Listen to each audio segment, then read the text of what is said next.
በታዋቂው የቲያትር ባለሙያ ማን ያዘዋል እንደሻው ተተርጉሞና ከዶክተር ኖራ ኦሊቪ ጋር በትብብር የተዘጋጀው የመጨረሻው ፍርድ የተሰኘ ቲያትር በደማቅ አከባበር ተመርቆ ለእይታ ቀርቧል። ዋስ ሞልቶ ነበር ገዳ የጠፋ እንጀራ። እኔ ትንሽ ጉበቴን እንኳን ሲያመኝ ሐኪሜን አስጠርቼ እግሩን አስገልብጬ ነበር ማስቀርፈው። አንደኛ ለምን ቀሚስሽን አውልቂ አትለኝ? በፈጣሪ ማውለቅ ከፈለሽ ራስሽ አውልቂ፣ በእኔ እንደሰበብ አታርጊ።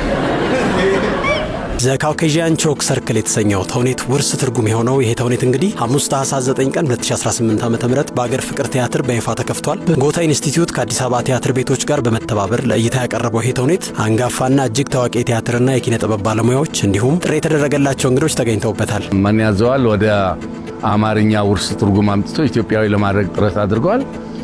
እጅግ በጣም ቆንጆ ትርጉምና ውርስ ትርጉም ነው። የመጨረሻው ፍርድ ላይ የንግስቲቱን ወይም የአገረገዢውን ሚስት ወይዘሮ ሮማንን የተጫወትኩት የትርንጎ አማቿ ሆኜ የሰራሁት ያው ክፉ ነች ልበል፣ ክፉ ናት። ተራኪና ድምጻዊ ነበረ። ሁለት ጸባሪያትን ነበረ እዛ ላይ ሲጫወት የነበረው። Bertolt Brecht is considered one of the most influential German playwrights of the 20th century. ድርሰቱም የታዋቂው ጀርመናዊ ደራሲ ዶክተር ቤርቶልት ብሬሽት የምናብ ውጤት እንደሆነ ተገልጿል።